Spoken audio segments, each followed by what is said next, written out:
সময়ের প্রবাহে অনেক নাম হারিয়ে যায়, অনেক অর্জন বিস্মৃতির অতলে তলিয়ে যায়। কিন্তু কিছু মানুষ তাদের কর্মে, কিছু প্রতিষ্ঠান তাদের আদর্শে, আর কিছু স্মৃতি তাদের নীরব উপস্থিতিতে যুগের পর যুগ বেঁচে থাকে। ইতিহাস সবসময় বইয়ের পাতায় লেখা হয় না। কখনো কখনো ইতিহাস কথা বলে একটি পুরনো গাড়ির নিঃশব্দ উপস্থিতিতে, একটি পরিচ্ছন্ন প্রতিষ্ঠানের প্রতিটি ইটে, কিংবা একজন মানুষের মূল্যবোধের মধ্য দিয়ে। আজকের ভিডিওটি ঠিক তেমনি এক অনন্য সফরের দলিল। তাই অনুরোধ রইল ভিডিওটি শেষ পর্যন্ত দেখুন, কারণ শেষের দৃশ্যটি হয়তো আপনাকে নতুন করে ভাবতে শেখাবে। আজ আমরা এসেছি দক্ষিণ বগুড়ার শেরপুর উপজেলার সীমাবাড়ি ইউনিয়নের ধনকুণ্ডি গ্রামে অবস্থিত সুপরিচিত ফুড ভিলেজে। এটি শুধু একটি রেস্টুরেন্ট নয়, বরং পরিচ্ছন্নতা, নান্দনিকতা, পরিকল্পিত স্থাপত্য এবং রুচিশীল ব্যবস্থাপনার এক অনন্য দৃষ্টান্ত। চারিদিকে সবুজের সমারোহ, দৃষ্টিনন্দন অবকাঠামো, পরিচ্ছন্ন পরিবেশ এবং অতিথিদের জন্য পরিপাটি আয়োজন, সব মিলিয়ে যেন প্রকৃতি আর আধুনিকতার এক অপূর্ব সমন্বয়। এই প্রতিষ্ঠানের সঙ্গে সম্পৃক্ত রয়েছেন দক্ষিণ বগুড়ার সীমাবাড়ি ইউনিয়নের ধনকুণ্ডি গ্রামের জমিদার পরিবারের সন্তান আলহাজ গোলাম মোহাম্মদ সিরাজ সাহেব, মাননীয় সংসদ সদস্য, বগুড়া ৫ শেরপুর ধুনট আসনের প্রতিনিধি। তিনি একজন সফল ব্যবসায়ী ও সমাজসেবক হিসেবে সুপরিচিত। তবে আজকের ভিডিওটি কোনো রাজনৈতিক আলোচনা নয়। আজ আমরা জানব একজন মানুষের মূল্যবোধ, তার স্মৃতিকে ধারণ করার মানসিকতা এবং একটি প্রতিষ্ঠানের ব্যতিক্রমী সৌন্দর্যের গল্প। ফুড ভিলেজে প্রবেশ করতেই চোখে পড়ে এর সুশৃঙ্খল পরিকল্পনা। প্রতিটি ভবন, প্রতিটি পথ, প্রতিটি বাগান এবং প্রতিটি কোণ যেন সৌন্দর্য, পরিচ্ছন্নতা ও রুচিবোধের এক নীরব ভাষ্য বহন করছে। এমন পরিবেশ শুধু দর্শনার্থীদের আকৃষ্ট করে না, বরং মনে এক ধরনের প্রশান্তিও এনে দেয়। কিন্তু পুরো সফরে আমাদের সবচেয়ে বেশি আলোড়িত করেছে একটি বিশেষ দৃশ্য। আমরা দেখলাম বহু বছরের পুরনো একটি ব্যক্তিগত গাড়ি অত্যন্ত যত্নের সঙ্গে সংরক্ষণ করে রাখা হয়েছে। জানা যায় এটি তার প্রয়াত পিতা, তৎকালীন সংসদ সদস্য মরহুম গোলাম রব্বানী সাহেবের ব্যবহৃত গাড়ি। একটি পুরনো গাড়ি হয়তো কারো কাছে লোহা আর যন্ত্রাংশের সমষ্টি, কিন্তু উত্তরাধিকারকে যারা হৃদয়ে ধারণ করেন তাদের কাছে এটি ইতিহাসের জীবন্ত সাক্ষী। সময় বদলায়, প্রযুক্তি বদলায়, মানুষ বদলায়, কিন্তু কিছু স্মৃতি কখনো পুরনো হয় না, কারণ কিছু সম্পদের মূল্য টাকায় নয়, পরিমাণ করা হয় ভালোবাসায়, আবেগে এবং পারিবারিক ঐতিহ্যের গভীরতায়। আরও একটি বিষয় আমাদের গভীরভাবে অনুপ্রাণিত করেছে। প্রথমবার সংসদ সদস্য নির্বাচিত হওয়ার পর আলহাজ গোলাম মোহাম্মদ সিরাজ সাহেব যে গাড়িটি ব্যবহার করেছিলেন, সেটি তিনি আজ পর্যন্ত স্মৃতিচিহ্ন হিসেবে সংরক্ষণ করে রেখেছেন। এ যেন এক নীরব শিক্ষা। যে মানুষ নিজের সূচনাকে সম্মান করতে জানে, সে কখনো সাফল্যের উচ্চতায় পৌঁছেও নিজের শিকড়কে ভুলে যায় না।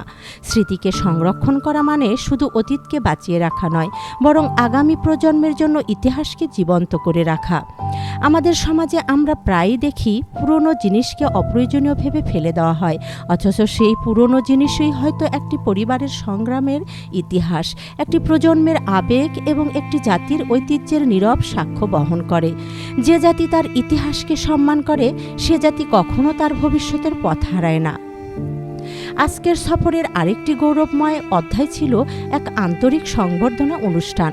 সম্প্রতি মাননীয় সংসদ সদস্য আলহাজ গোলাম মোহাম্মদ সিরাজ সাহেব জাতীয় বিশ্ববিদ্যালয়ের সিনেট সদস্য হিসেবে নির্বাচিত হয়েছেন। অনেকে হয়তো ভাবছেন সিনেট কি? জাতীয় বিশ্ববিদ্যালয়ের সিনেট হল বিশ্ববিদ্যালয়ের সর্বোচ্চ নীতি নির্ধারণী পরিষদ।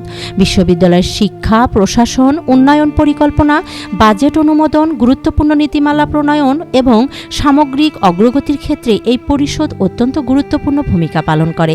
তাই সিনেট সদস্য হিসেবে নির্বাচিত হওয়া শুধু একটি পদ লাভ নয়, এটি শিক্ষা অঙ্গনে প্রজ্ঞা, নেতৃত্ব ও দায়িত্বশীলতার প্রতি এক মর্যাদাপূর্ণ স্বীকৃতি। এই গৌরবোজ্জ্বল অর্জনকে সম্মান জানাতে রহিমা নওশের আলী ডিগ্রি কলেজের পক্ষ থেকে এক আন্তরিক সংবর্ধনা আয়োজন করা হয়। অনুষ্ঠানে সভাপতিত্ব করেন অত্র কলেজের সম্মানিত সভাপতি এবং শেরপুর উপজেলা বিএনপির সংগ্রামী সভাপতি জনাব ভিপি শহীদুল ইসলাম বাবলু সাহেব। উপস্থিত ছিলেন অত্র কলেজের সম্মানিত অধ্যক্ষ SM আসাদুজ্জামান স্যার, কলেজের সম্মানিত শিক্ষকবৃন্দ, কর্মকর্তা ও কর্মচারীবৃন্দ।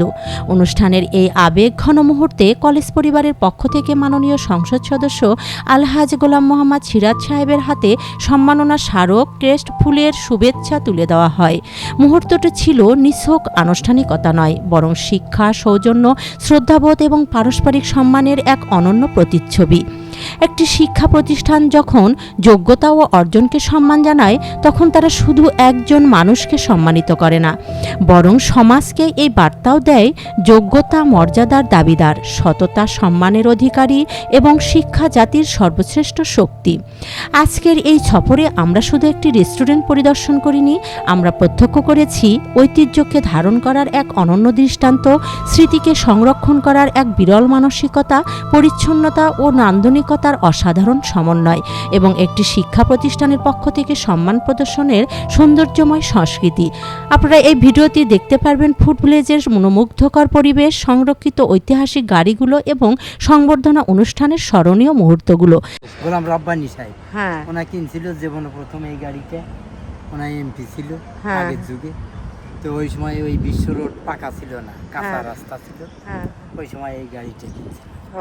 এখন ওই এইভাবে অবস্থায় রেখে এখন স্মৃতি হিসেবে রেখে দিয়েছে। গাড়িটা রেখে দিছে, খুব যত্নে রেখে দিছি। আপনি এখানে চাকরি করেন না? আমি এখানে চাকরি করি। আচ্ছা, ওই গাড়িটা ওই গাড়িটা এই সিরাজ সাহেব এমপি, প্রথম যে সময় এমপি হয় তখন এই গাড়িটা সরকারের থেকে দিছিল, সেই গাড়িটা আছি। গাড়িটা খুব শক্তিশালী, মানে স্মৃতি হিসেবে।